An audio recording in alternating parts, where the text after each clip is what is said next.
You're 15 in your dad's garage, burning rod on a cracked lawnmower deck with a welder your dad bought at Harbor Freight for $480. 2 decades later, you sell the pipeline company you built for $132 million cash. Between those two numbers is a trade where one rejected weld, caught on X-ray film, can end a paycheck before lunch. The first bead you ever lay that actually holds weight feels like a superpower. Nobody's watching, so the only stakes are pride. Then you find out there's a test most working welders fail on the first try. This is every level of pipeline welding in America and what it actually costs to climb. Level 1. The garage. You're 15 and you make $0. The welder is the $480 buzz box from Harbor Freight, and the workbench is whatever scrap your dad hasn't thrown out yet.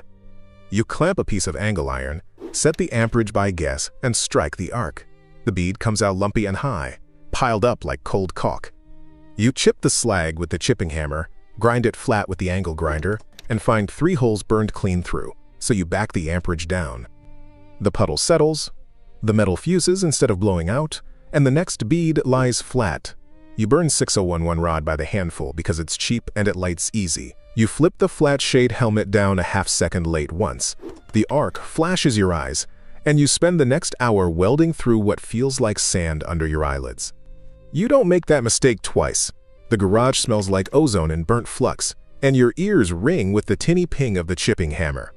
You stitch a cracked bracket onto the lawnmower deck and it holds. Then you weld a wobbly trailer out of scrap plate and haul a load to the lake and back. That's the first weld you ever trusted with weight. You stop welding for fun. Nobody pays you, nobody inspects you, and nobody knows your name yet. But you've learned to read a puddle, control an arc, and back off the moment the metal starts to tell you it's had enough. The welding program down the road wants about $11,000. Most kids who burn rod in a garage quit the day the sparks stop being fun. You sign up. Level 2 is the first time welding pays rent. Level 2. The pipe yard. You're 19, and the helper next to you makes $18 to $25 an hour. The welder he hands steel to makes $25 to $34. You're the helper. The day starts with a cut list, and your job is everything before the arc. You grind bevels on carbon steel pipe with the 4.5-inch grinder. You wire wheel the mill scale off the joint until it shines. You square the part, tack it in the lineup jig, and hand it up. The welder you hand it to is William Stickmank, a second-generation welder with 20-plus years on the floor, and he says the shop is where you learn what actually works. You learn fast. You wire brush a joint clean before he asks for it. He runs a tight route, and after that he starts handing you the next fit-up without a word. Then you tack a bracket out of square.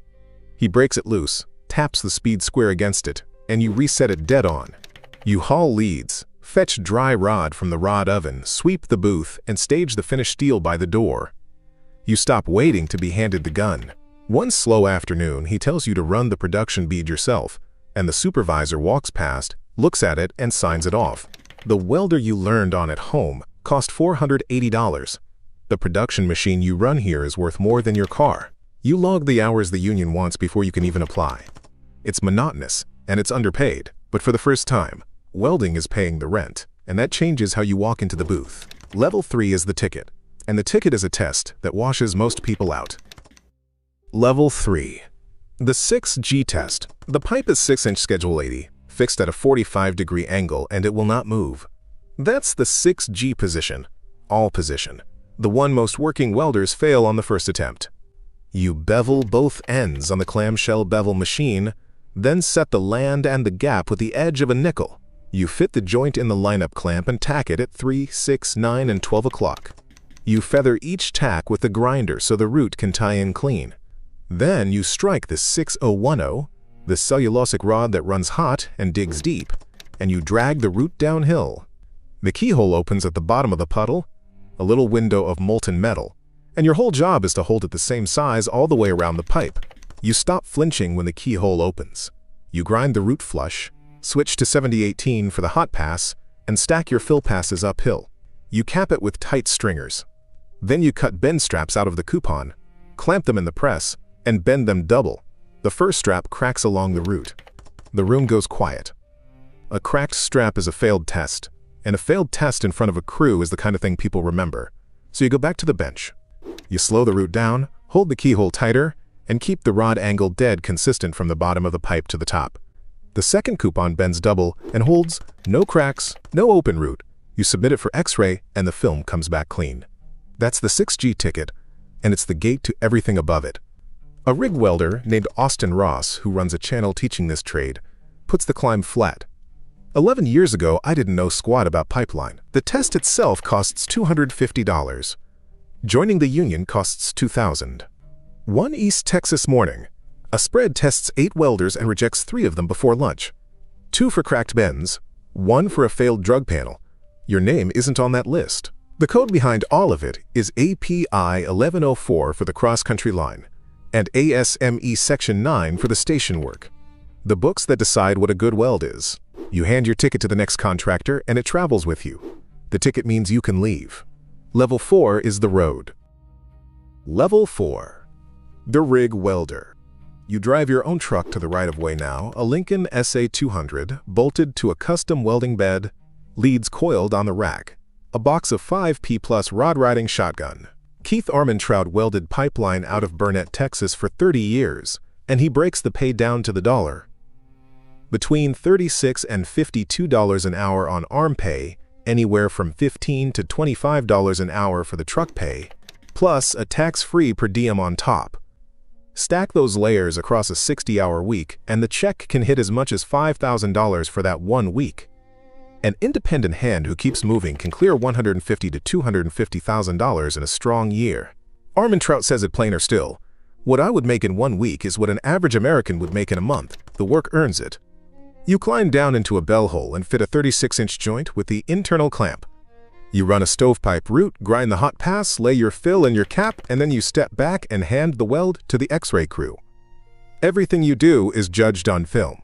You run a clean route and the X-ray comes back with no holidays. The superintendent starts asking for you by name. The federal code that governs all of it, 49 CFR 192, requires that non-destructive testing on every line you touch. A welder 2 joints down stacks up rejects on the film, and by noon his rig is rolling toward the highway. You stop watching the X-ray crew walk your weld. Bach in winter freezes the mud around the bell hole solid, so you tent the joint, keep the rod oven dry, and the cap still goes in clean. The cost is real. Months from home, a cold cab, a body that starts keeping score. The money is just as real. Level 5 is what happens when the road stops being the point. Level 5. The veteran hand. You're the one they put on the critical tie-ins now. The federal numbers put a welder's pay at $51,000 a year. A union pipeline journeyman runs $52.07 to $53 an hour, plus $165 a day just to be on the job. Those rates set in the 2025 to 2026 National Pipeline Agreement. You belong to Pipeliners Local 798, about 3,400 welders strong. You lay out and cut a branch saddle, run the tie-in yourself, and then you do the thing that pays better than Burning Rod ever did. You read the film. You catch a holiday on a night shift weld that the day crew signed off. You flag it, they cut it out, and the line passes inspection clean. A green hand burns through his root on the next joint. You stand behind him, ease his current down, and his second root holds all the way around. You hang the stinger on the rack and pick up the film. An eye doctor tells you light-colored eyes can't take 30 more years of arc light. So you move to certified welding inspector. The pay follows you to the clipboard, and the body stops paying the bill. Joe Ramjag has welded pipeline for 50 years, and the trade still runs on hands like that. You qualify the weld procedures, sign the test request forms, and run a crew on the spread. The clipboard is quieter than the stinger. You don't miss the noise. You're not the best welder on the spread anymore. You're the one who decides what counts as good. Level 6 is the last rung, and it isn't a better weld. Level 6. The contractor. You don't burn rod anymore. You bid spreads, you own the rigs, and you dispatch the crews that climb down into the bell holes. The work is a spreadsheet now. You estimate the spread, bid it tight, mobilize trucks and crews to a right-of-way 3 states away, and self-perform the main line. You win the bid, and 40 rigs roll out under a brand stenciled on every door. Your crews weld 256 miles of 42-inch pipe across 2 spreads, and the reject rate stays low enough that the operator calls you first on the next job. The risk is yours now. The schedule, the X-ray reject rate, the payroll on 100 hands. Steve Rooney and Dan Murphy built a contractor like this out of Eau Claire, Wisconsin, and ran $507 million through it in a single year. Then, one November, they sold it $132 million cash, plus the assumption of the debt.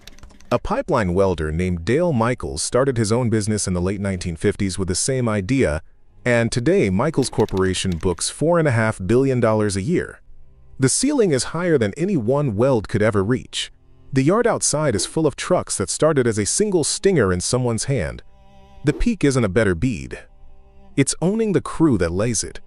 And the kid in the garage is still down there, somewhere, lighting his first arc.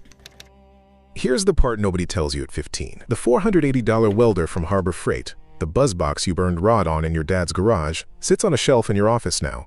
It still works. You leave it there.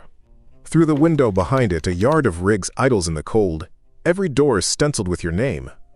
The same arc you struck on a lawnmower deck is the one your crews strike on a main line 3 states away.